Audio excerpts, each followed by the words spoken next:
ఇంకొక ట్రిప్ చేస్తే మనకు 150 రూపీస్ ఇన్సెంటివ్ ఎక్స్ట్రా వస్తుంది. దాని తర్వాత కూడా ఇప్పుడు 25 ట్రిప్స్కి 150, దానిపైన ఇంకొక 15 ట్రిప్స్ చేస్తే ఇంకో 150 వస్తుంది. చూద్దాం, ఈరోజు ఇంకా 2-3 అవుతుంది, 2:55. మార్నింగ్ ఎంతవరకు చేస్తానో చూద్దాం. ఇంకా ఓపిక అయితే ఉంది. నైట్ టైము ఆరాంగా ఉంటుంది అన్నమాట. ఎంత దూరం పోయినా కూడా చల్లగా, ట్రాఫిక్ లేకుండా చల్లగా ఉంటుంది కదా. కొంచెం బాడీ పెయిన్స్ కొంచెం తక్కువే వస్తాయి.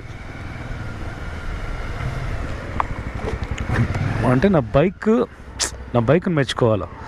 ఈ బైక్ సీట్ సూపర్. కోరమంగళకు దగ్గరలో ఉన్నాం, ఆడుగుడి. సో ఎక్కడికి వెళ్దాం? కోరమంగళకి ఈ టైంలో